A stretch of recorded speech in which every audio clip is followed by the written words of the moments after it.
अस्सलामुअलैकुम। Urdu horror world में खुश आमदीद। तमाम मैं आने वाले दोस्तों से गुजारिश है को बेल नोटिफिकेशन को दबा दें ताकि नई आने वाली वीडियो आप तक पहुंच सके। तो चलते हैं कहानी की तरफ।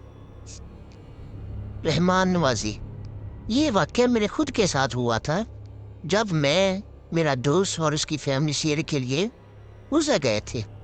रात का दूसरा पैर ख़त्म होने को था।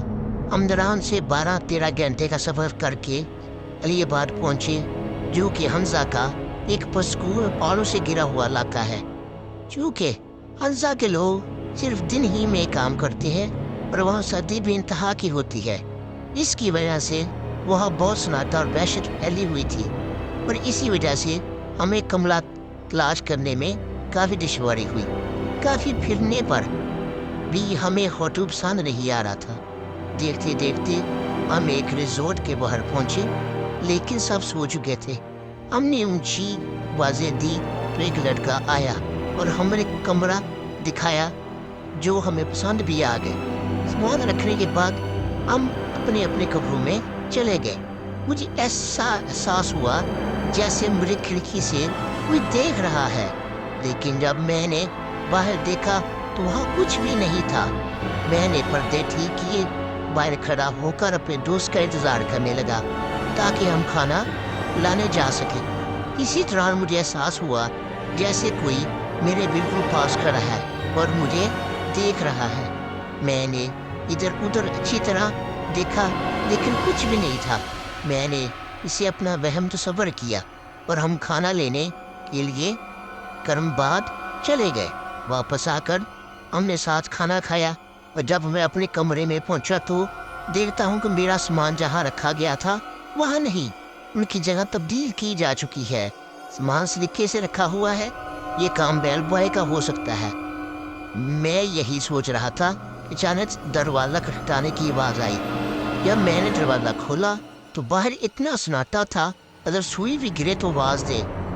अलबत्ता मेरे वाली राहदारी की आखिरी वाले कमरे की बत्तियां जल रही थी। बाहर एक जूता पड़ा हुआ था जिसे देखकर मैं घबरा गया, क्योंकि बेल बॉय के मुताबिक इस मंजर पर सिर्फ हम ही थे। मैंने काफ़ी दरवाज़ा खटखटाया, लेकिन अंदर से कोई आवाज़ ना आई और अचानक से इसकी बत्ती बंद हो गई। मैं डरा और वहाँ से तेज़ तेज़ अपने कमरे की तरफ आने लगा कि अचानक मेरी नज़र बाहर बाग में लगे एक बड़े सींगों वाले मारकोर के सर पर पड़ी, जिसका मुंह मेरी तरफ ही था। और इसी असना में नीचे से एक बिल्ली आई और मेरी तरफ देखते ही बहुत तेज़ी से मेरे पास से होते हुए छत पर भाग गई, जिसे देखकर मेरे रोंगटे खड़े हो गए। मैंने अपने दोस्त को बुलाया और उसी का बिल शुरू कर दिया। जब मेरा दोस्त आया तो वहाँ कोई जूता नहीं थे। उसने मुझे दिलासा दिया और बोला, तुम्हारे कमरे में लेट जाता हूँ, जो मैंने मुनासिब नहीं समझा और इसे वापस भेज दिया। अपने कमरे में आधा लेट गया और इसी बारे में सोच रहा था, मुझे ऐसा लगा कोई मेरे सर पर हाथ फेर रहा है और मुझे दबा रहा है। थकावट होने की वजह से मुझे काफ़ी सुकून आया, लेकिन डर भी इंतहा का लगा। जैसे तैसे करते मैंने रात गुजारी। सुबह उठते ही बेल बॉय को बुलाया और तफसीलन सब पूछा, जिस पर उसने बताया यहाँ ऐसा कुछ भी नहीं है, ये बहस आपका वहम होगा। हम यहाँ कई साल से हैं। ऐसा कोई वाक़या हमारे साथ यहाँ आने वाले मेहमानों के साथ कभी नहीं हुआ। वो हमारे कमरा छोड़ जाने की वजह से ऐसा कह रहा था, क्योंकि इन महीनों में सियाह बहुत कम जाते हैं। जब मैंने सामान का पूछा, उसने बोला ये उसी का काम है। अब मैंने उसको अपने कमरे में जाने से बिल्कुल मना कर दिया, लेकिन मैं दरवाज़ा खटखटाने और बत्ती जलने बुझने वाले मामले कैसे भूल सकता हूँ। खैर, हमने दिल गुजारा। रात फिर से मैं अपने कमरे में गया तो मेरा सामान फिर से सलीके में रखा हुआ था, जिस पर मुझे गुस्सा भी आया और हैरानी भी हुई।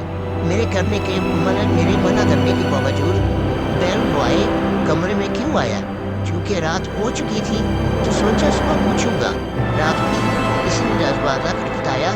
डरते हुए जब मैंने दरवाज़ा खोला तो वही सन्नाटा और इसी कमरे की बत्तियाँ जल रही थी, जिसे देखकर मेरी सांस बंद होने को आ गई और हल्क बिल्कुल खुश्क हो गया।